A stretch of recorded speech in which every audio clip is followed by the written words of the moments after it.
Welcome to Happily Ever After podcast with the Raj family.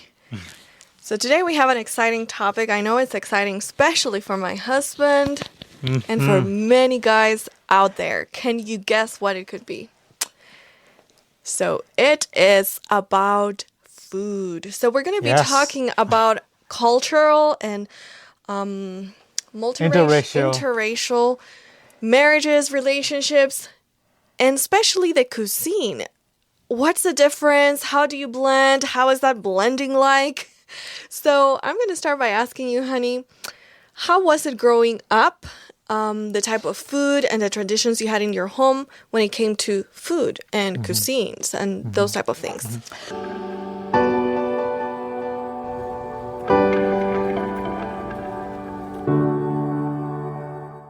Well, definitely growing up in India, or in my house, we didn't have any other cuisine apart from Indian.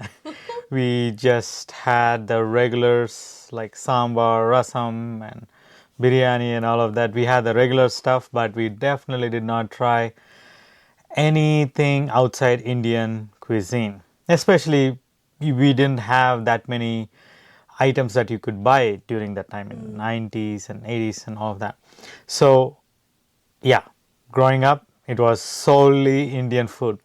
However, after I started working, my brother started working, we started having more and more fast food places and Chinese restaurants. There was more Chinese restaurants growing up. So I think in 2000s, we started having more of that international food cuisines. So then we got introduced to Chinese restaurants where you really get some delicious flavors that you're not used to because it is not Indian. Yes, they all are in the same continent, but it has a very different flavor to it, and we loved it as well. And then again, during my work time, we started having Domino's pizza and different places. I think even McDonald's came at least in my area. Chains. Yeah, in my area in 2000s, they started having McDonald's and other things. So I was not really influenced by them, but it is like a treat. You go once in a while to those places and just enjoy, and then Just a little different, but not necessarily the thing you would want to stick with. Correct. At least at that time. And yeah, mainly Indian food. And then again, when I was 12 years of age, I spoke to my mom. I told her, I want to learn how to cook. And then I started cooking Indian food. Of course, I did a lot of chemical reactions because I would mix certain things that you don't usually mix. Some came out really terrible, we cannot even touch it. Some came out terrific. It was amazing. So my research area was the kitchen. Very nice. A very practical research area. And for what I've heard, your mom was a really good cook, right? Yes. She could even tell what type of things without tasting. She would be able to say, of course, spice level, if she can say just by the smell. Wow. She will be in the living room, I'll be in the kitchen, I'll be making, and she'll be like, I think you need to add a little more of this. I think there's a little too much with spices. And also she would say, even the salt, she would say that I was shocked. That's How crazy. in the world? Because salt, you don't usually have a smell unless you really smell it closer. But she would be able to say, okay, this one has a little too much salt, this one has less salt. You need to add a little more, a pinch of salt more. So, yeah. I would be like, are you sure? That's really amazing. That's really amazing. So your mom was a good cook. She knew how to make flavorful food. And then you got an interest for it on an early age, at an early age. And it has come to you till now, right? It has been following me. And for me, right now, or even now, cooking is more like relaxing thing. It's like a hobby for me. I You're know. nodding it because you know. I know. He always He's like one of his hobbies cooking. Yeah. And I think in that he almost wins me. Yeah.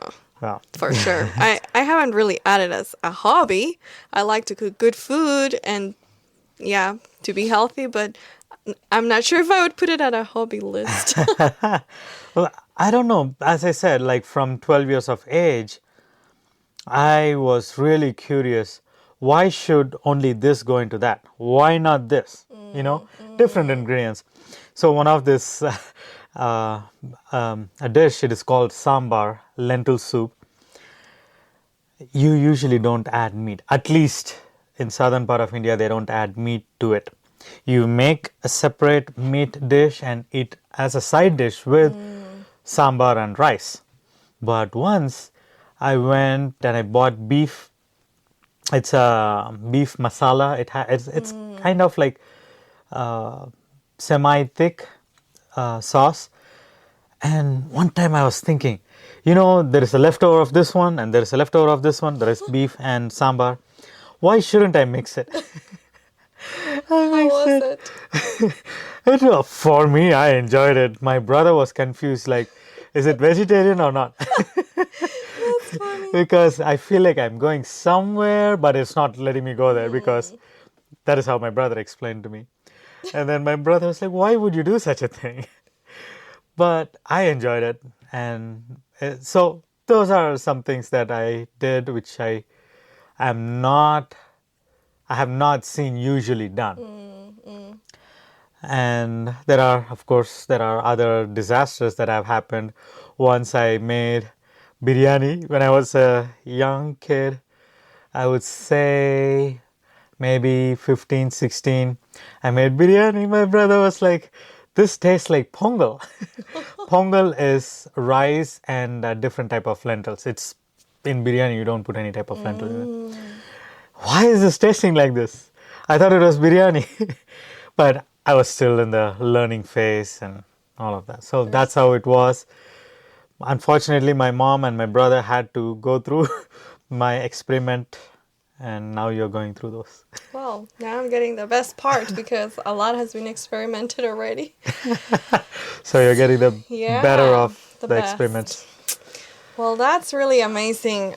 For me, really growing up in my home, because it had a very strong European influence, and with my dad Italian, and then with my back in Argentina a lot of Italian influence. So we had a lot of like Italian pizza, pasta, everything and anything that has dough and flour. So you would make kind of dumplings type of things with pasta, or homemade pasta, or empanadas, or tarts that are savory, and all of this pastry that is sweet but really like natural flavors. You make your own jams and things on the farms there. So it was like so tasty. And I always like loved the different foods growing up that were that I was surrounded with. But in my home, we always also enjoyed trying different cuisines. So sometimes we would have a little Asian. Until now, you'll see that we try to do things Asian style. Yeah. Either pad thai or tom kha soup, a lot of Thai, we love it, or anything, kind of Chinese stir fry. We would try to do whatever. If we learned something Mexican, we also liked it. Or if we learned pupusas, like from Central America, or then I went to Colombia and I learned a lot of dishes from there, and all of the like paella and the arepas. So I think we always liked, maybe because my family was already kind of a mix of different cultures. Maybe because Argentina is a combination of many European countries, a strong Russian influence, a strong German, a strong Italian. So you have a blend of things. So there's a lot of foods that are part of the country, but that are a big mix of a lot of countries. So definitely it has the strongest undertones. It's, like a lot of parsley, a lot of oregano, a lot of like basil, onion, garlic. Those are the foundation thyme for our seasonings. So when I met you, I was like, wait a minute. Like there's like a dozen plus different herbs and spices, and like how do you actually use them in cuisine, and how do you actually combine them? Because together, they're yeah. so different. So meeting you was like a whole new world of cuisine. And so there was one major thing that was spicy food. So do you Yeah. want to share a little bit more? How was it for you to come across with like my type of cuisine? Did you like it or not? How was that for you? I definitely liked everything that you've made so far. My favorite, pasta frolla, Oh, any and Argentinian friends? and I like the one that you do meat with gluten and Oh, with chimichurri. lengua a la vinagreta, but with limon. Yeah. Like it's like cow's tongue that is done like marinated. So it's very common in Argentina, and we do it vegan. Yes, and then I have a few of my favorites. One other thing that I like from what you do is the pasta. What is it called? Pasta. I'm not able to remember what it is. But I'm anyway, not sure. There's many pastas. pasta salad. Okay. Let me put it that way. Pasta salad I really like, and yeah, few of different flavors, and some of them I've never really tried before, and like the chimichurri as I shared, and Palm hearts, palm hearts, artichokes. artichokes. Yes, yes. Artichokes I've had before. Yeah, you find it on pizza, so I've had it before. But with palm hearts, I've never had them before because I don't know what to do with those. So you are the one who introduced me to those things. I really like them. However, I like my spicy food as well. I definitely won't replace them, but every now and then I need to have my spicy food. you know. Like they're both good, but you cannot settle for one without missing the other. Exactly. I think especially like if I've been like eating spicy food for decades, and then all of a sudden you're not supposed to eat spicy food, and that's It's gonna, very different. yeah, it's very different. So it is a little different, but at the same time I can enjoy your foods as well, the ones that you make. So yeah, it's different It's varieties. adjustment, but it's good to enjoy other things. But that doesn't mean we will still keep our mother tongue and our mother food.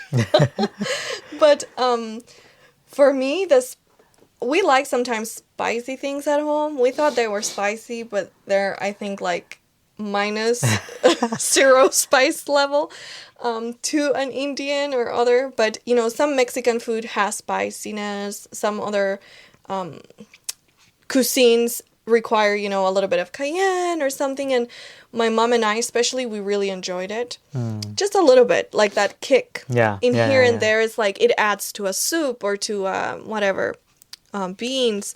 So in my home in Argentina, you don't really have spicy, and many countries in South America you don't, but in my home we did here and there.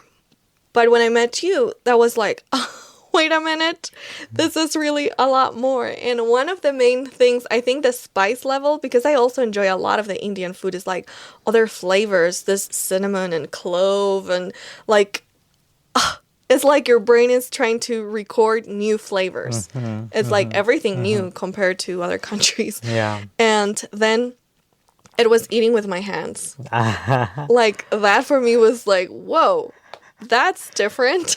Because again, in my home, it was taught Yes. manners is not to put your hand in the plate, but always use your fork, your knife. So when you were like, eat with your hand, was like, I feel I'm not having good manners. Like I'm going against what I was taught. Yeah. But yeah. it's really a whole experience. Yeah. And trying it, I really enjoyed that new way There of is there is eating. something special about eating with your fingers, because for us there are a lot of funny videos of people eating with fingers, and there are some educational videos as to how you could eat. But we grew up eating with fingers, whether it is a watery soup or a thick soup It's or sauce. amazing. Everything we eat with our fingers. And I know that there is a lot of people that feel a type of emotion towards it. They feel it's not healthy, hygienic, or all those things. But in reality, it is washing hands, basically, you know. Right. It's not like you do whatever you want to. You work in the garden, you are working in the sewer, and then just come eat with your fingers. Right. Every time, whether you eat with your fork and knife or whether you eat with your fingers, you wash your hands. So that is very hygienic there itself. But then you have a earthy flavor when you really eat with your fingers, because there is something I cannot explain. I Yeah. cannot put it in words. But It's hard to explain, but it's like it tastes better. It's an experience in itself. yeah, Especially if you haven't done it, it's an experience. and it's so funny in the internet. The people go bonkers about Indians eating with their fingers. But I'm like surprised, like how come you eat your burgers with your fingers if you think you cannot use hands at all, you know? How do you eat your burgers? I don't see anyone eating French fries with forks and knives. I Or don't chips. You don't see get a chips, fork for a chip. chips, pizza, wraps. You Yeah. use your hands and eat them, you know? But I think it is a mindset. It's Some so people. true. It's so true. And that's a huge cultural difference. That your culture impacts your mindset, your beliefs, and then you see things as right or wrong. But maybe, there's other ways. And are we Yeah. open? Yeah, I think you have to be open if you're really wanting to explore different cultures. Definitely. You know, even within India, there is, I don't remember the name of the state. In that state, they add sugar in everything, every savory dishes as well. In one place, they add fish in everything. So if I want, I can try. If I want to explore different cultures, different ways of eating, I can try.